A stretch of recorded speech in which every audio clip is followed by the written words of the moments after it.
Hari Jumat, hari pilihan Allah Subhanahu wa taala, hari yang disukai Allah Subhanahu wa taala jalla jalaluh wa ta'ala azamatuh. Karenanya sebagai umat Islam kita diminta secara khusus sebagai umat Nabi Muhammad, di Jumat nih hadiah Allah buat Nabi Muhammad, dilipat gandakan amal-amal ibadah.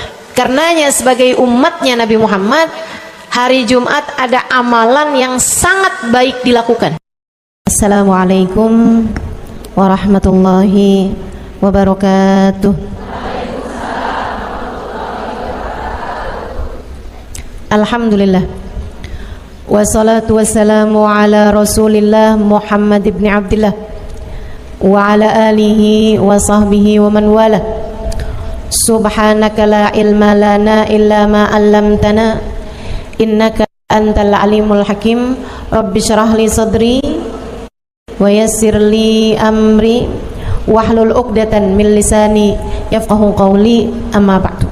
Baik, sebelum kita mulai, kita akan baca niat belajar bersama-sama. Mudah-mudahan ilmunya nanti sekali lagi jadi ilmu yang manfaat buat kita sekalian. Bismillahirrahmanirrahim.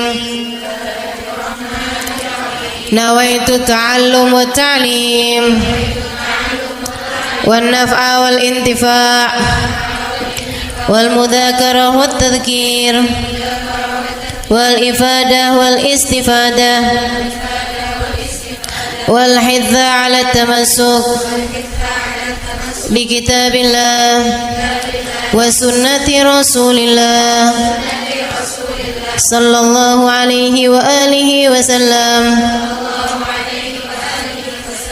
wa du'a ila al-huda wa dilalata 'ala al-khair ibtigha'a mardatih wa qurbih wa thawabih wa husnil khatimah ma'al lutfi wal afiyah wa salahil aqibah birahmatika ya arhamar rahimin. La hadratin Nabi Muhammad sallallahu alaihi wasallam wa alihi washabihi azwaji wa dhurriyyati wa ahli baiti muslimin jamil anbiya wal mursalin wal kulli ajma'in. Anna Allah yaghfir lahum wa yarhamuhum wa ya'li darajatihim fil jannah wa yanfa'una barakatihim wa asrarihim wa anwarihim wa ulumihim wa nafaatihim fid din wa dunya wal akhirah. Al-Fatihah, baca bersama-sama. A'udzu billahi minasyaitonir rajim. Bismillahirrahmanirrahim. Alhamdulillahi rabbil alamin arrahmanir rahim maliki yaumiddin iyyaka na'budu wa iyyaka nasta'in ihdinas siratal mustaqim siratal ladzina an'amta 'alaihim ghairil maghdubi 'alaihim waladdallin. Amin. Taqabbalallah minna wa minkum, taqabbal ya karim. Amalan kalau dikerjakan hari Jumat berlipat ganda 10 kali lipat. Itu kata Nabi kita Muhammad sallallahu alaihi wa ala alihi wasallam. Karenanya nih, hadir maulid di sini nih 1 kali kayak hadir maulid 10 kali. Amalan-amalan dilakukan pada hari Jumat berlipat-lipat ganda. Hari Jumat, hari pilihan Allah Subhanahu wa taala, hari yang disukai Allah Subhanahu wa taala jalla jalaluh wa ta'ala azamatuh. Karenanya sebagai umat Islam kita diminta secara khusus sebagai umat Nabi Muhammad, di Jumat nih hadiah Allah buat Nabi Muhammad, dilipat gandakan amal-amal ibadah. Karenanya sebagai umatnya Nabi Muhammad, hari Jumat ada amalan yang sangat baik dilakukan pada malam dan hari Jumat ini. Nabi Muhammad mengatakan, "Aktsiru minas salati alayya fil lailatil gharra wal yaumil azhar."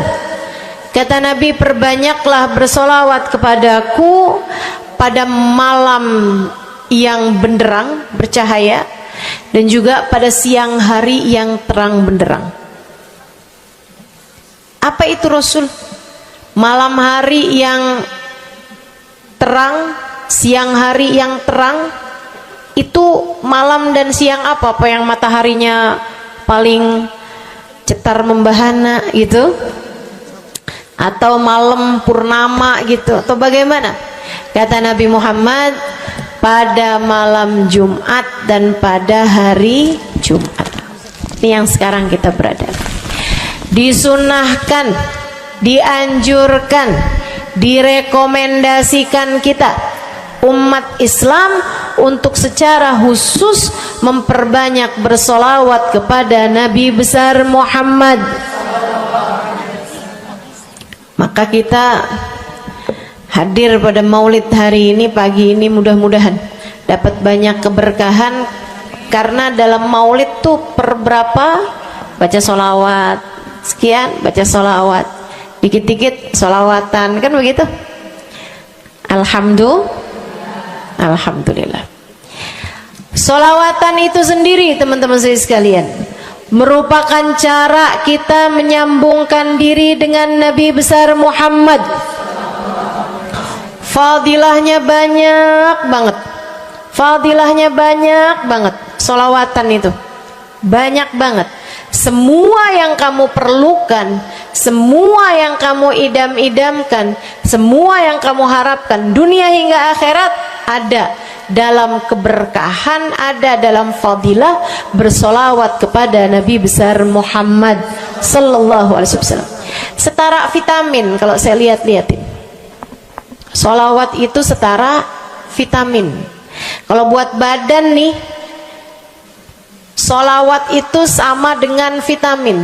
Vitamin itu orang sehat bagus, orang sakit bagus, orang baru habis sakit bagus.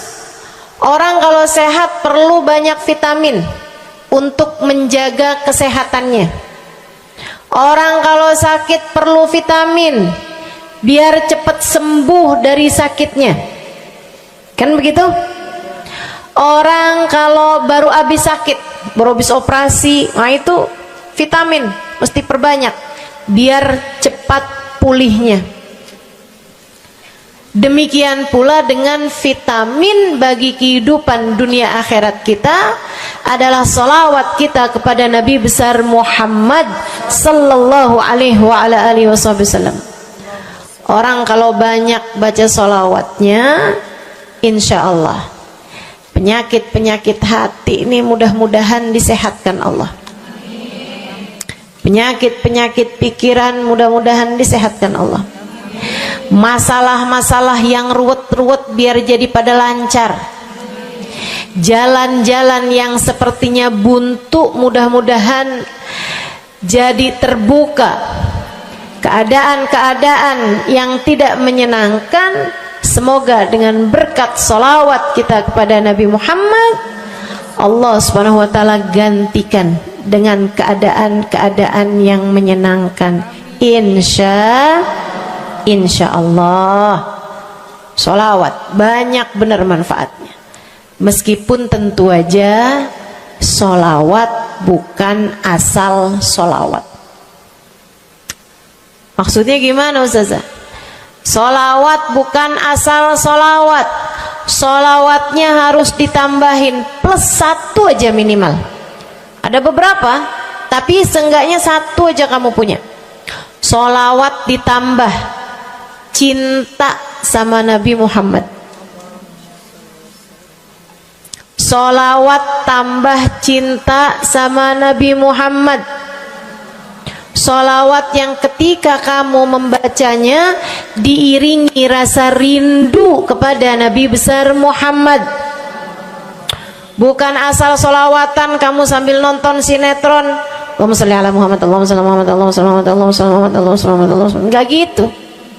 Enggak gitu.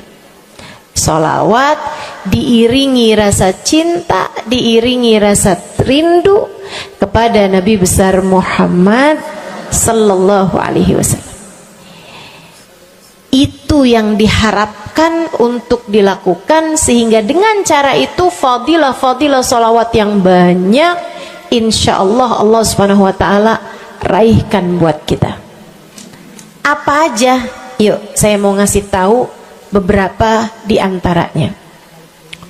Banyak masalahnya, saya mau nyebutin beberapa aja di antaranya. Satu, sholawat itu adalah amal ibadah kita yang tidak diwajibkan khusyuk, tidak wajib tahu artinya satu persatu. Jadi andai pun kita membacanya karena riya sekalipun, riya nih mau pamer, misalnya gitu ya, biar orang tahu suara saya bagus. Allahumma sholli ala sayyidina Muhammadin tibbil qulubi wa dawaiha wa afiyatil abdani wa shifaiha wa nuril absari wa diyaiha wa ala alihi wa sahbihi wasallim. Suara saya bagus apa enggak? Bagus. Saya tadi berasa suara saya bagus, pas dengerin ibu-ibu kayak lebih bagus deh. Misalnya andai saya membaca sholawat sementara hati saya nggak murni, akan tetapi ada riak-riaknya. Hati saya nggak murni bener-bener nyari ridho Allah, akan tetapi masih ada kayak biar orang tahu saya rajin sholawatan, biar orang tahu nih saya sering bersolawatan, biar suami saya tahu nggak bawel mulu. Allahumma sholli ala sayyidina Muhammadin tibil qulubi.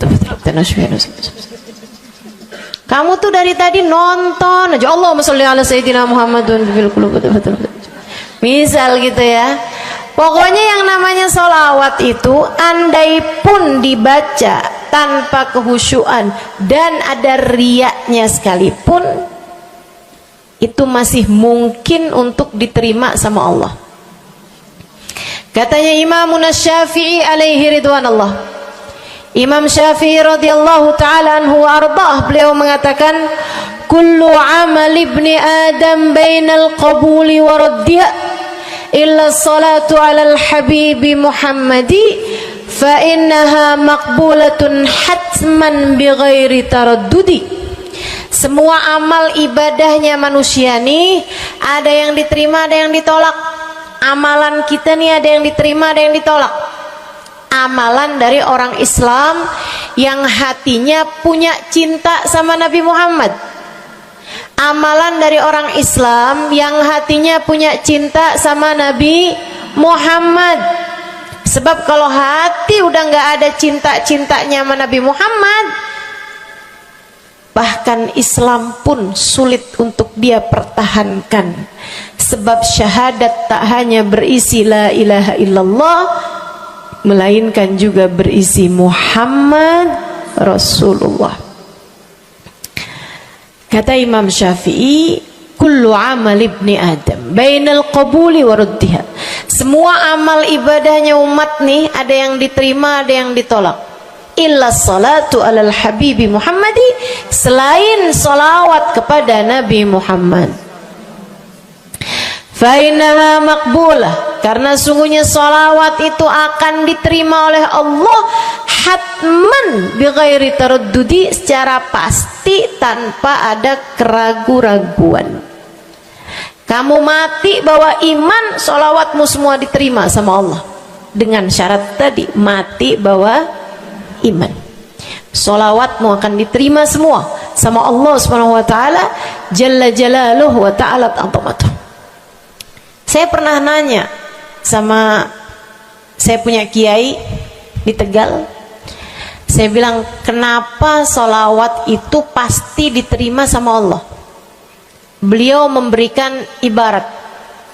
Kata beliau, karena Nabi Muhammad itu kekasih Allah. Karena Nabi Muhammad itu manusia paling tercinta di sisi Allah. Sehingga apapun kalau lewat jalannya Nabi Muhammad itu akan lebih mudah buat diterima sama Allah. Semacam begini loh, kata kiai saya, semacam begini nih.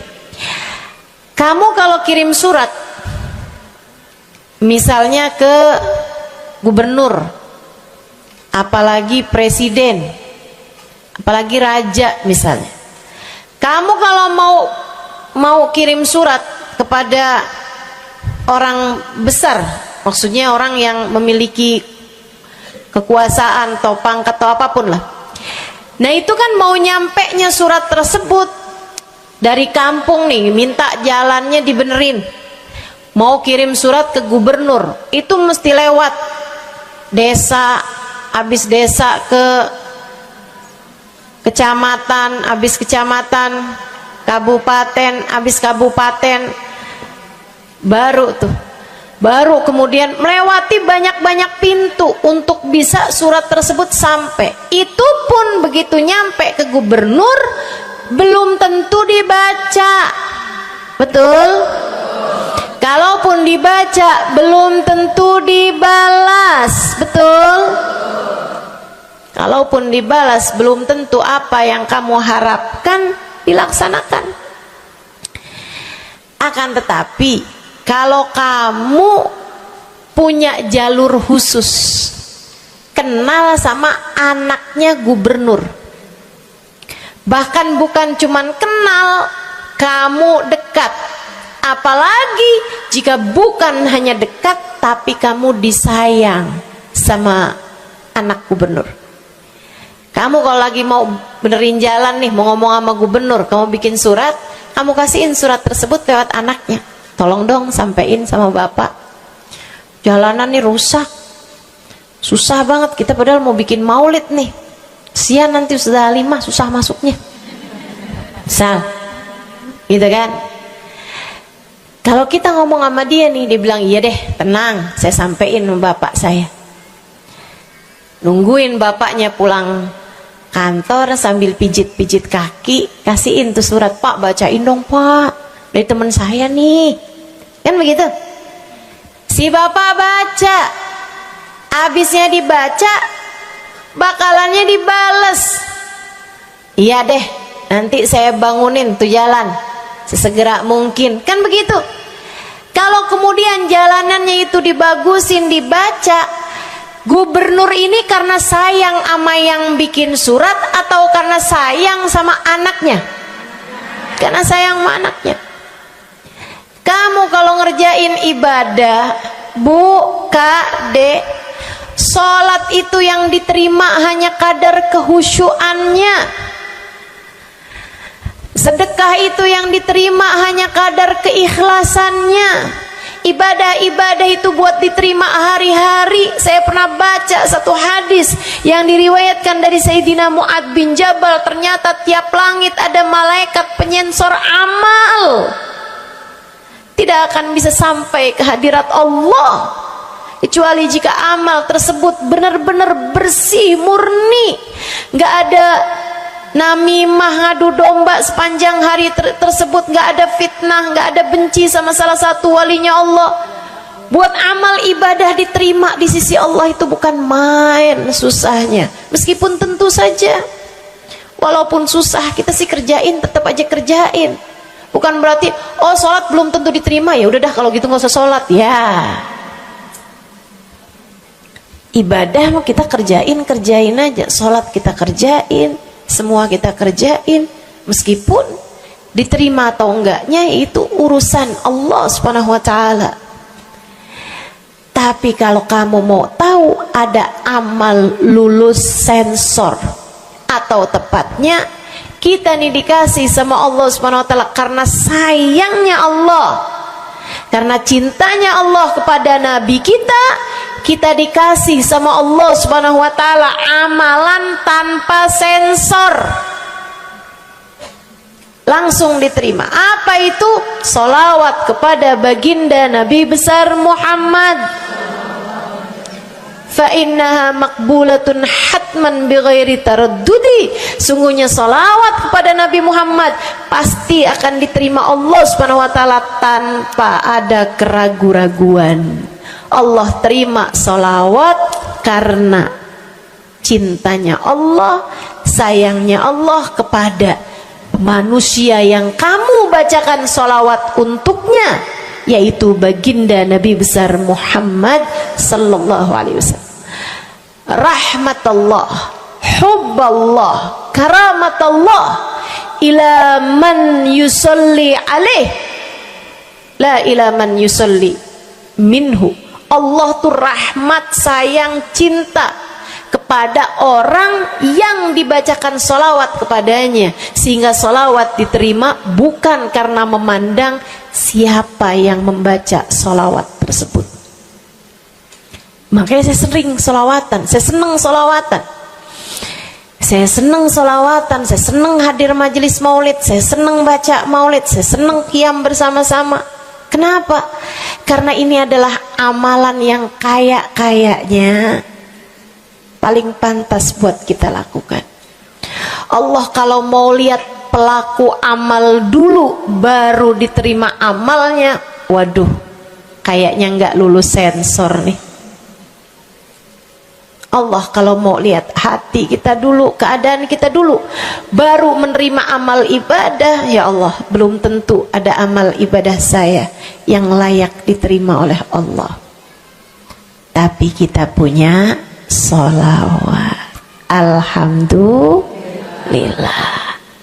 Ada dalil nggak tuh Ustazah sampai sholawat itu semuanya diterima sama Allah tuh? Dalilnya dari mana? Karena nih di negeri kita nih ada, saya pernah dengar Ustazah, di kampung kami ada orang-orang yang jadi anggota GAS. Apa itu GAS? Gerakan anti sholawat. Lah, serem bener. Ada lagi namain dirinya GAM. Apa saya bilang? Gerakan anti maulid. Ya, saya dengernya kesian bener, kesian bener.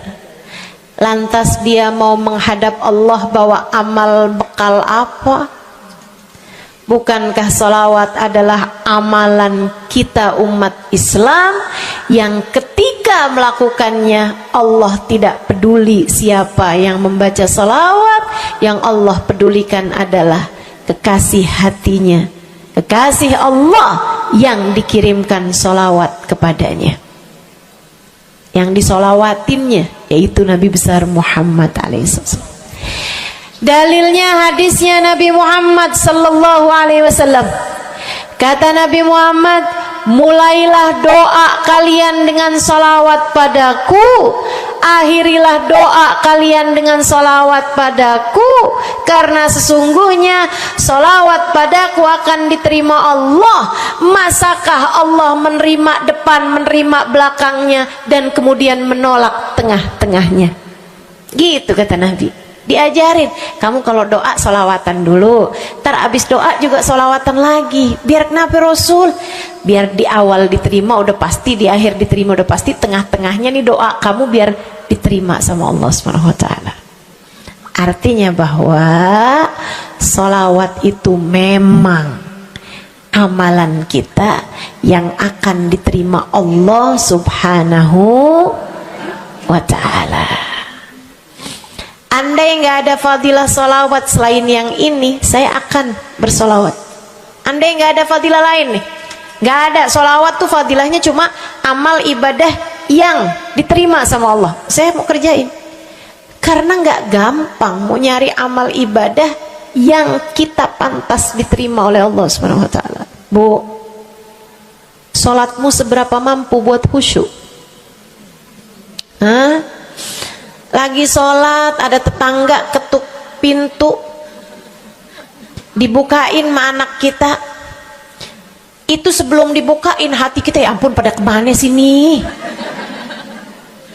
Gak dibuka-buka tuh siapa lagi yang datang? Kita udah sampai yang Bismillahirrahmanirrahim, sampai kita keras-kerasin. kagak juga ada yang bukain pintunya. Udah berisik sholat kita Bu, baca apaan, yang kita inget apaan. Habis dibukain pintu diomongin, iya nih mau ngundang tangga belakang rumah nih, mau nyunatin anaknya nanti hari Minggu jam 8 pagi, iya ada pengajian, undang kiai dari kampung sebelah. Itu semuanya informasi yang disampaikan sama tuh tamu kita dengar semua. Sampai udah mikir mau ngamplop berapa enaknya ya, panjang bener, betul begitu? Pakai baju yang mana ya, betul begitu? Berisik. Ustazah kok tahu? Iya, nah saya juga gitu. Sholat kita masih bising, sholat kita masih berisik, rasanya masih belum pantas sholat kita ini untuk bawa kita menuju surga. Belum pantas rasanya sholat kita ini untuk kita haturkan kepada Allah Subhanahu wa Ta'ala. Sholat kita ini belum layak diterima, bagaimana mungkin untuk dibalas? Diterima aja masih belum pantas. Katanya Sayyidina Hasan Al-Basri alaihi ridwanallah, salah la tahdur fiha al-qalb fahiya ila al-uquba asra. Salat yang hati kamu nggak hadir di dalamnya lebih mendekatkanmu kepada azabnya Allah Subhanahu wa taala. Naudzubillah min dzalik. Gimana nih modelannya? Gak bisa kita andalkan sholat kita, meskipun tentu saja kita tetap harus sholat. Jangan tinggal sholat. Ninggal sholat tuh kayak lagi gunting-guntingin tali yang antara kita dengan Nabi Muhammad. Kita nih sama Allah dikasih banyak tali nih. Kamu kalau berani-berani ninggal sholat tuh kayak lagi guntingin tali. Sekali kerjain, cret, putus. Sekali lagi cet, putus. Ada beberapa tali, udah tuh ninggalin sholat beberapa kali dengan kesengajaan, dengan pengetahuan, sangat sulit untuk menyambungkan dirimu dengan baginda Nabi besar Muhammad Sallallahu Alaihi Wasallam yang telah mengatakan sesungguhnya perbedaan antara kita dengan orang non muslim adalah urusan sholat. Jadi itu fadilahnya solawat. Jadi amal ibadah yang akan diterima Allah. Yang kedua, solawat itu fadilahnya teman-teman sekalian menjadikanmu lebih mungkin dikenal sama Nabi Muhammad. Ini kalau buat saya penting banget. Jadi seseorang dikenal sama Nabi Muhammad. Ibu, kata orang nih saya terkenal. Diam semua. Kata orang saya terkenal. Seenggaknya follower saya lebih banyak lah daripada ibu-ibu. Ya kan begitu? Seenggaknya yang dengerin kajian-kajian saya lebih banyak lah daripada yang dengerin ibu-ibu di rumah. Tapi ya Bu, kalau saya pikir-pikirin, sebenarnya dikenali sama siapapun itu enggak jadi manfaat kalau saya tidak dikenal sama Nabi Muhammad. Sebagaimana ibu-ibu, andai enggak ada siapapun mengenal dirimu Bu, kayak tetangga aja mau ngawinin kamu nggak diundang, misal andai nih saudara kita sendiri kenal tapi kayak nggak mau kenal gitu, andai nggak banyak orang kenal sama kita gitu kan, karena ya kita bukan sesiapa, misalnya gitu. Ibu-ibu saudaraku sekalian, itu Bu nggak cukup berpengaruh bagi dunia akhiratmu, bagi dunia terutama bagi akhiratmu, jika meski tidak banyak orang mengenalmu, akan tetapi Nabi Muhammad sallallahu alaihi wasallam mengenalmu. Saya sering bercerita tentang Zarqa, seorang perempuan, enggak ada siapapun kenal. Tetangga-tetangganya kenal juga gitu aja, enggak ada yang sayang gitu, enggak ada yang cinta gitu kan, enggak ada yang perhatian gitu, juga biasa aja. Perempuan paruh baya, nggak punya sesiapa, tinggal sebatang kara di rumah. Mau bikin baik sama orang, ngasih sedekah sama orang juga nggak punya duit banyak-banyak gitu, buat hari-hari sendiri aja gitu. Akan tetapi satu hari Islam masuk ke dalam hatinya, membuat Zarqa jatuh cinta kepada Nabi Muhammad. Hatinya penuh cinta kepada baginda Nabi. Satu hari Zarqa kangen gitu sama Nabi. Ya Allah, masuk Islam dah tua-tuaan gini ya, jalan susah. Tapi masa sih saya nih di dunia tinggal sezaman sama Nabi Muhammad, tapi saya nggak bisa sering-sering ketemu sama Nabi. Paksain aja dah. Bismillah dah. Keluar dari rumahnya bu, jalan aja terus berjam-jam sampai ke Madinah. Di Masjid Nabawi, Masjid Madinah, masjidnya Nabi, duduk nungguin Nabi. Mau ngetuk pintu nggak sopan, berasa nggak adab, nggak akhlak ngetuk rumah Nabi Muhammad alaihissalam. Nungguin di luar di masjid. Sambilan nungguin dilihat ada sampah, ada kotoran-kotoran di sekitar masjidnya Nabi. Di lantainya kan tanah, dindingnya juga bukan sesuatu yang ini gitu, nggak dicat juga gitu kan. Akhirnya diambilin sampah-sampah tersebut, dibersihin masjid Nabi Muhammad, disapuin nama dia masjid Nabi. Dia melakukan itu bukan karena apaan sih nih orang-orang nih masjidnya dibiarin kotor, astagfirullah, nggak gitu. Tapi dia melakukan itu bukan sambil ngomelin orang-orang yang buang sampah sembarangan, akan tetapi karena rasa cinta kepada baginda Nabi besar Muhammad sallallahu alaihi wasallam. Nabi keluar, disamperin bu sama Nabi Muhammad. Karena Nabi itu urusannya urusan hati. Jadi kamu kalau kepengen dikenalin sama Nabi, bukan dengan wah ada maulid Nabi nih saya harus duduk paling depan. Enggak. Urusan sama Nabi itu urusan hati. Urusan sama Nabi urusan rasa. Bagaimana kamu terhadap Nabi Muhammad sallallahu alaihi wasallam, seperti itu pula lah Nabi Muhammad kepadamu.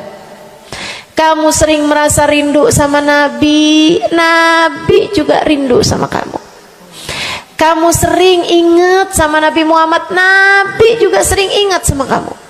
Tapi kalau kamu lupa sama Nabi Muhammad, kalaupun lagi dengerin kajian tentang Nabi Muhammad, bosen Nabi Muhammad mulu yang diceritain, astagfirullah.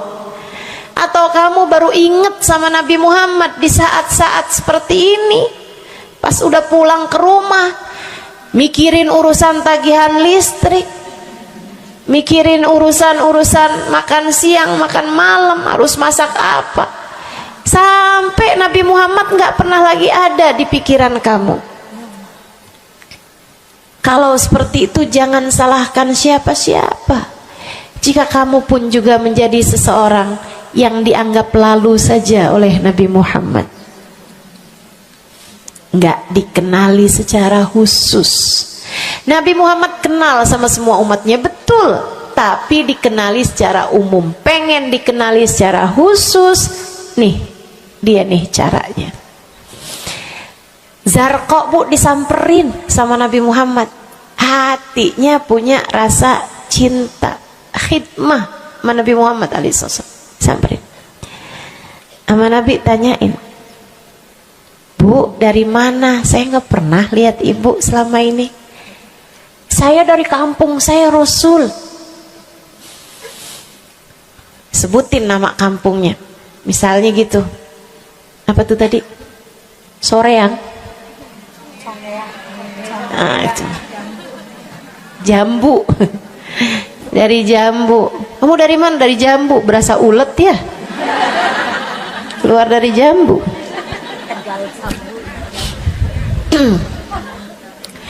Saudara sekalian, Nabi kemudian bilang, dia bilang nih si Zarqa, nama saya Zarqa Rasul, saya dari kampung. Oh, datang ke sini naik jalan kaki Rasul. Wah, kesini mau nyapu? Enggak Rasul, ingin bertemu denganmu, tapi betulan aja Rasul sambilan nungguin sambil nyapu. Oh, makasih ya Bu ya, makasih. Didoain sama Nabi Muhammad. Waduh, Zarqa girang, seneng banget. Seneng banget. Makasih Rasul pulang. Tuh, penuh hatinya dengan rasa cinta. Penuh hatinya dengan rasa rindu pulang. Berapa hari kemudian, aduh, datang kangen lagi nih. Kuota cinta yang udah asalnya penuh, habis lagi nih.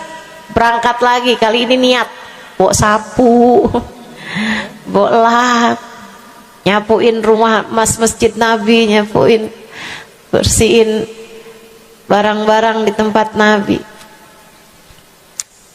Terus begitu berkali-kali.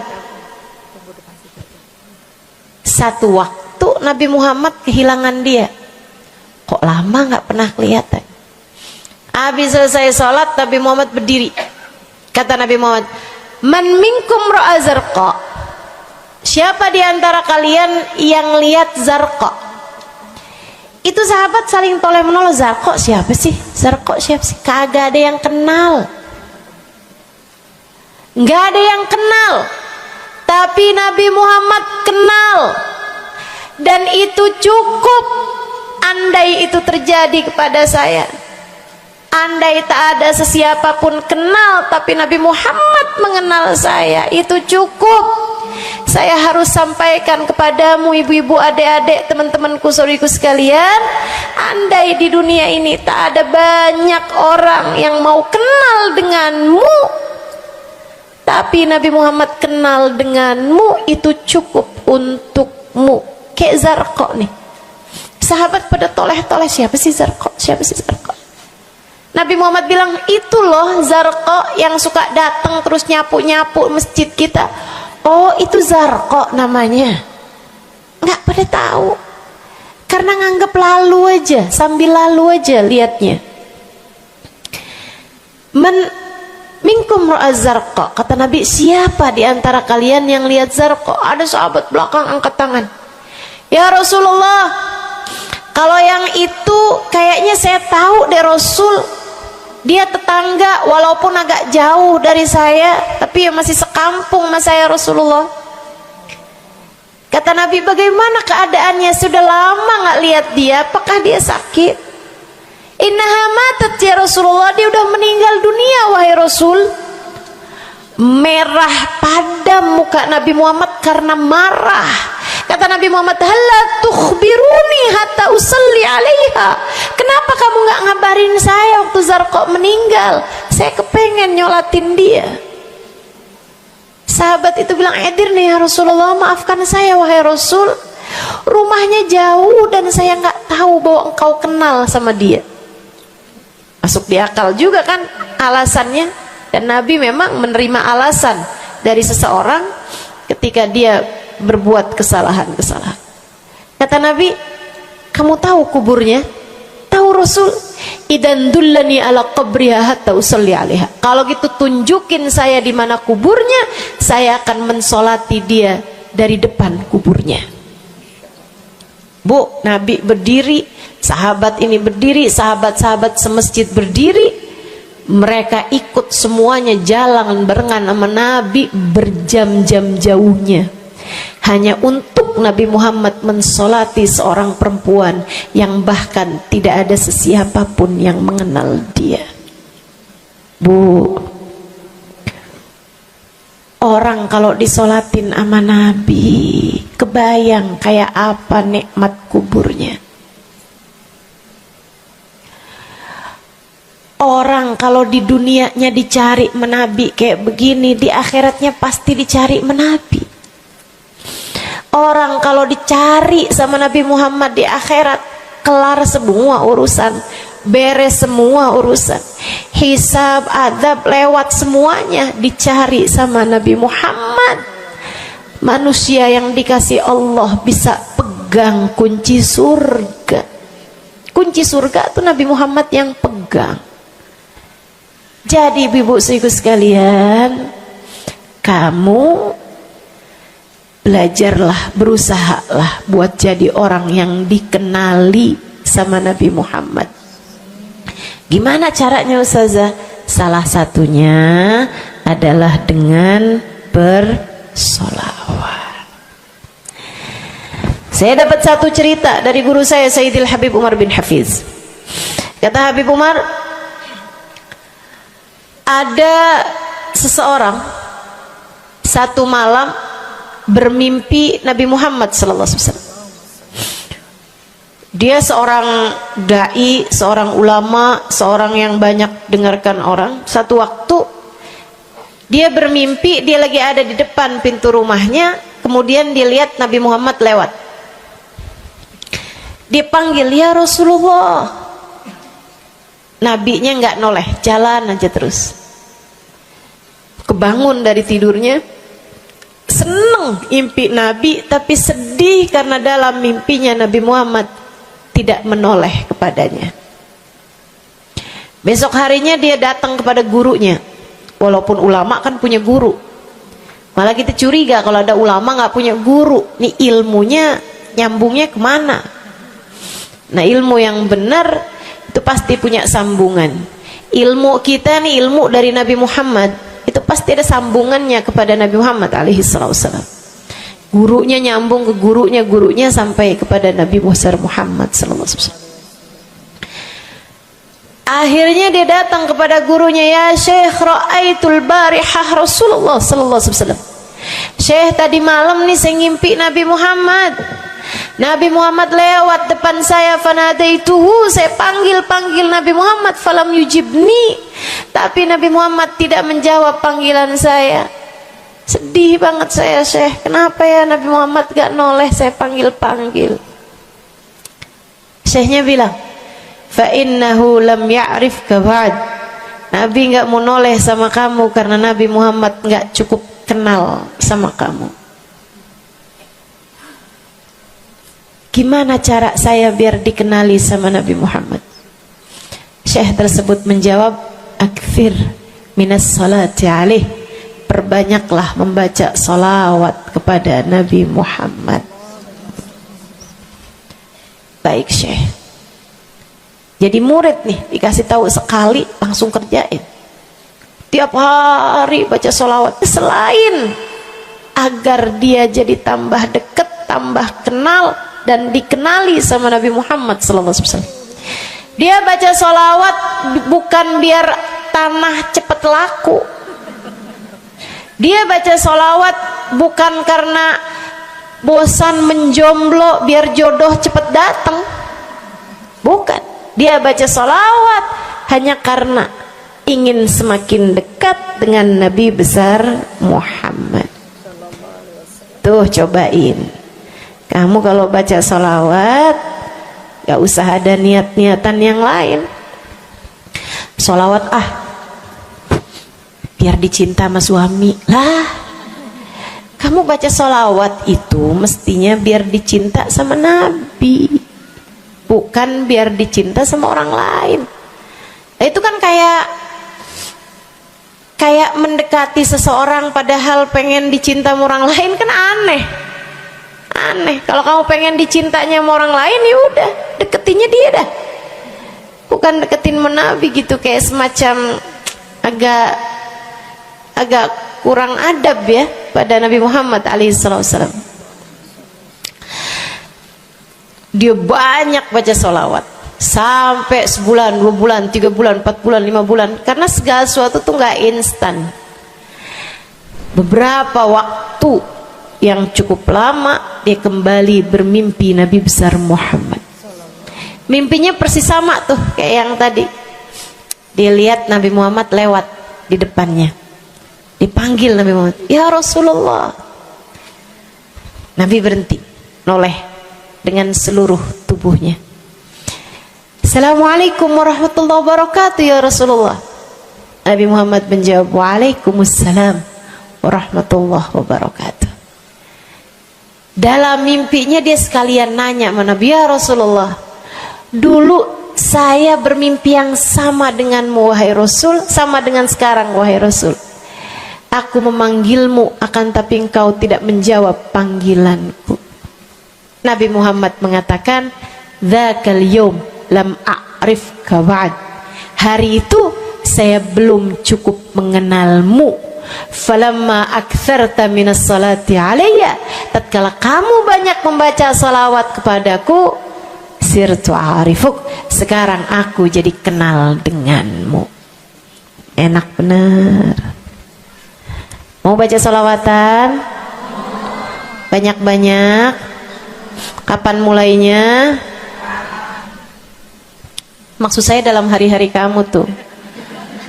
Minggu depan mulainya, hari ini insya Allah ya. Sehingga sekalian saya muliakan tuh salawat fadilahnya. Pertama, amal yang pasti diijabah, amal yang pasti diterima. Yang kedua, banyak baca salawat membuat kamu kenal dan dikenali sama Nabi Muhammad sallallahu alaihi wasallam. Yang ketiga nih, sampaikan oleh Nabi Muhammad alaihi wasallam kepada sahabatnya. Yang ketiganya adalah menjadikan dosa-dosa terampuni dan menjadikan kesusahan-kesusahan diangkat Allah SWT. Jadi ini 3 dan 4 ya. Dosa diampuni, kesusahan-kesusahan diangkat Allah Ta'ala. Seorang sahabat mendatangi Nabi Muhammad, kemudian berkata, "Ya Rasulullah, inni ukthir minas salati alaikam ja'altuhu lak." Wahai Rasul, saya senang banget baca salawat kepadamu. Berapa dari salawatku yang aku hadiahkan untukmu? Nah, ini ada beda pentafsiran. Ada tafsir yang mengatakan dari salawat tersebut yang banyak itu berapa yang saya hadiahkan untukmu gitu.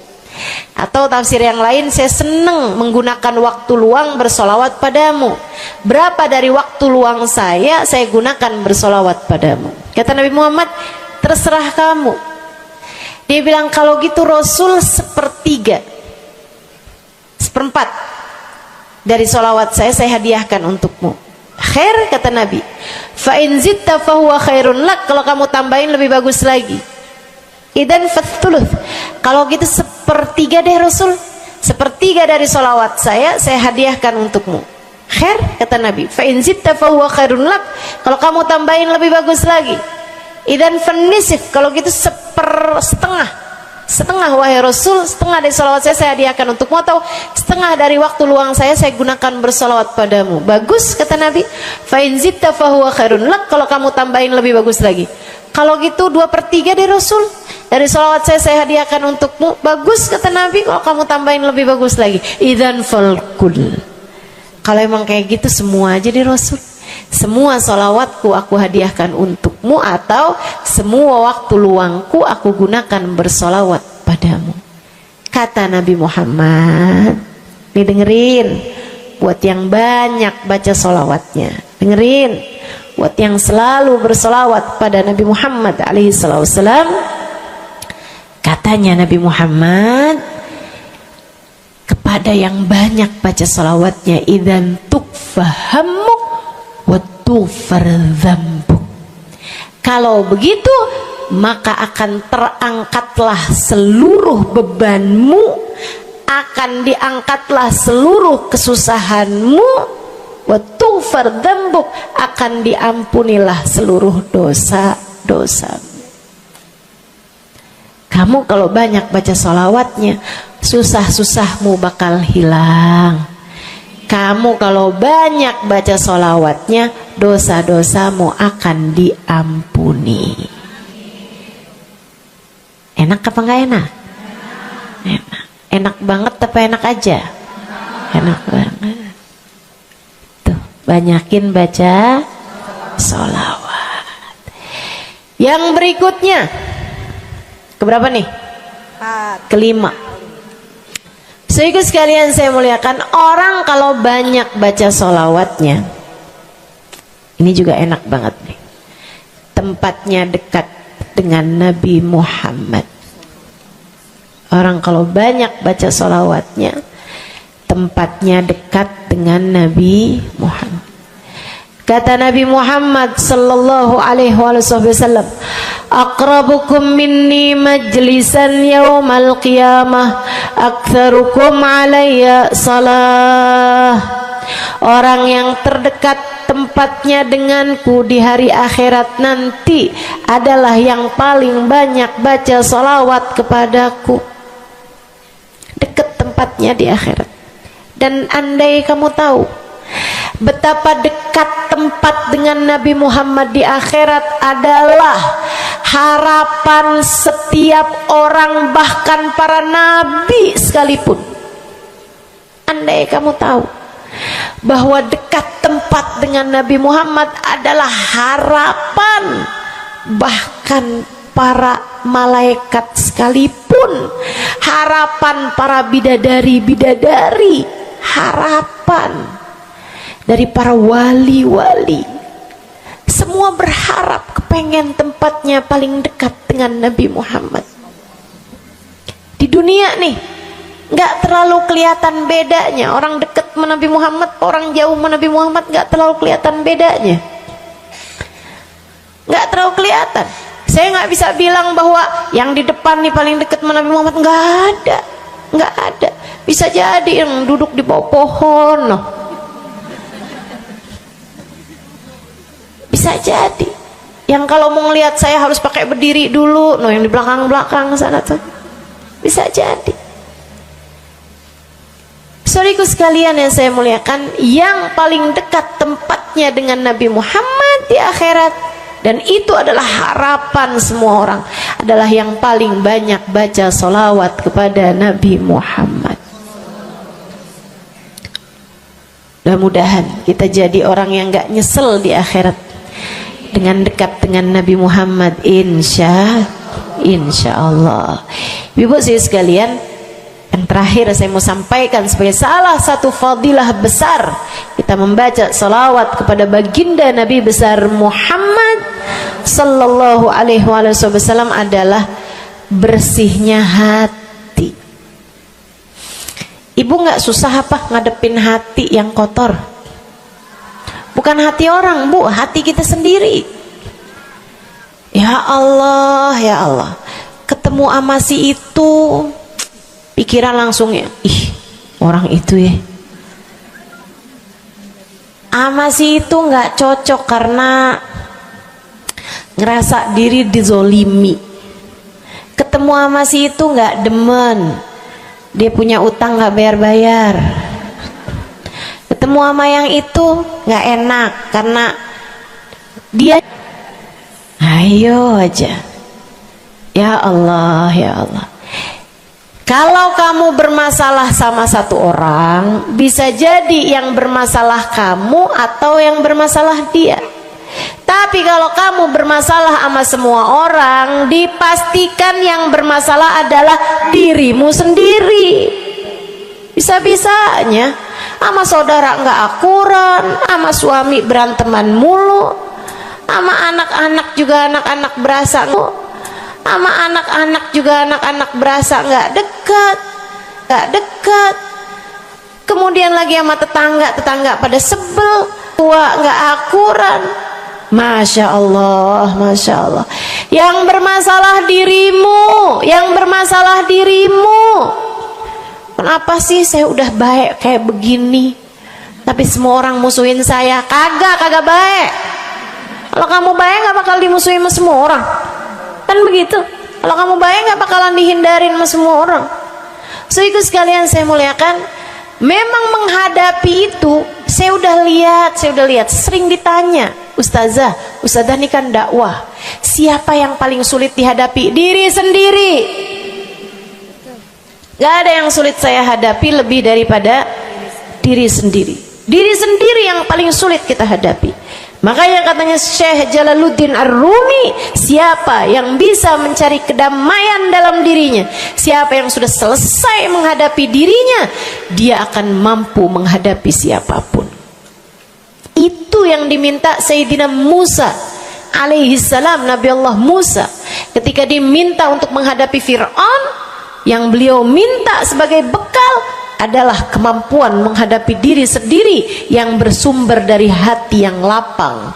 Karenanya begitu diminta untuk menghadapi Fir'aun, yang diminta oleh Nabi Musa, Rabbi syrahli sadri, ya Allah lapangkanlah dadaku, wa yassirli amri, mudahkanlah urusanku.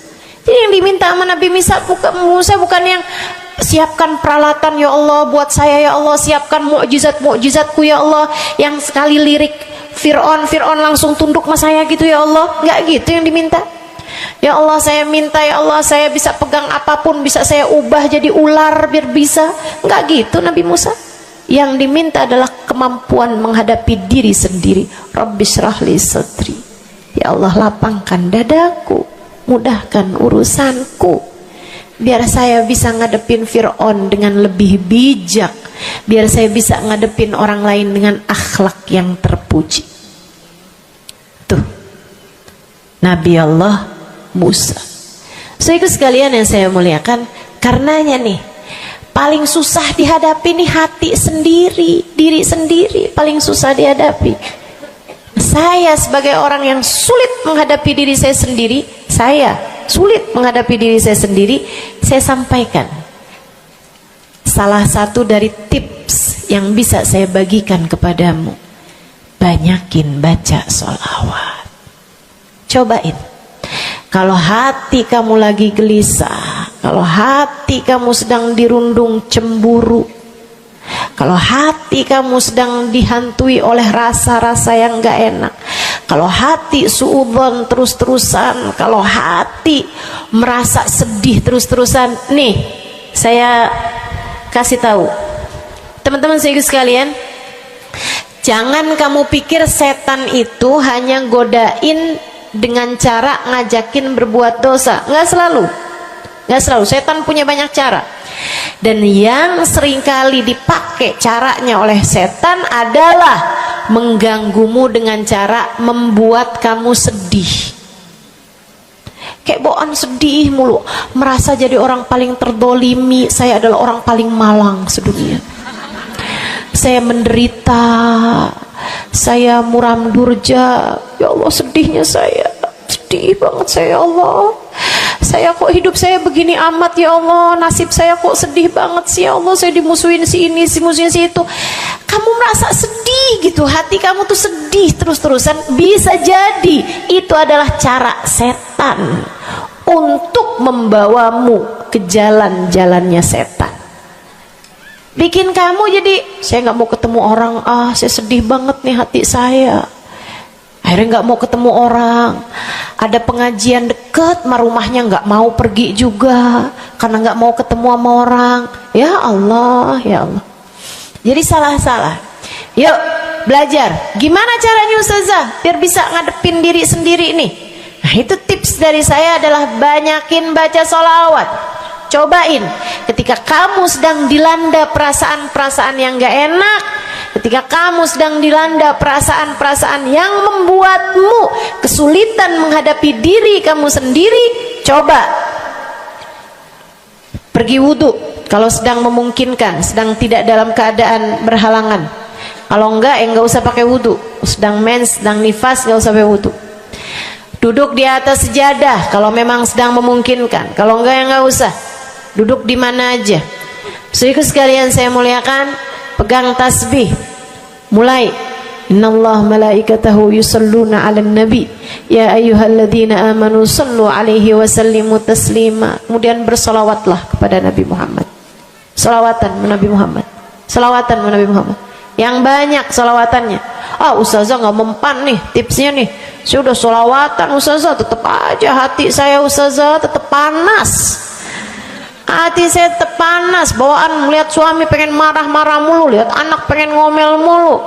Ustazah, ininya tipsnya nggak mujarab nih. Berapa banyak mau baca salawatannya? 10 kali Ustazah. Nggak banyak namanya, 100 kali Ustazah. Berapa lama mau baca salawatannya? 2 hari Ustazah. Ya kurang, terusin lagi, kurang, banyakin lagi sampai hati kamu merasa berat. Tuh berarti tuh udah tuh. Gitu cara taunya. Sampai kamu lawan rasa berat yang ada dalam hati kamu itu. Banyak amat sih, 1000 nih yakin. Iya baca 1000, berat tuh, tapi terus kamu baca. Saat itulah rahmat Allah akan datang kepada dirimu, akan menyapamu karena banyaknya kamu bersolawat kepada Nabi Muhammad. Setiap solawat kita disampaikan Allah kepada Nabi Muhammad. Nanti kalau kamu banyak baca solawat, tuh nabinya bakalan kenal. Kemudian Nabi akan cari tahu apaan sih. Oh, dia lagi kesulitan ngadepin hatinya. Didoain sama Nabi Muhammad, ya Allah, mudahkan dia menghadapi hatinya ya Allah. Karuniakan akhlak terpuji padanya ya Allah.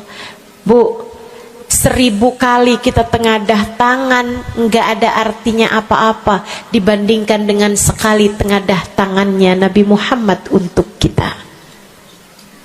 Dan itu akan mungkin dilakukan oleh Nabi Muhammad tatkala kamu banyak membaca sholawat kepada Nabi Muhammad. Kenapa bisa begitu? Karena saya baca di Maulid Habib Ali Habsyi yang tadi tuh, yang tadi baca Simtud-Durar.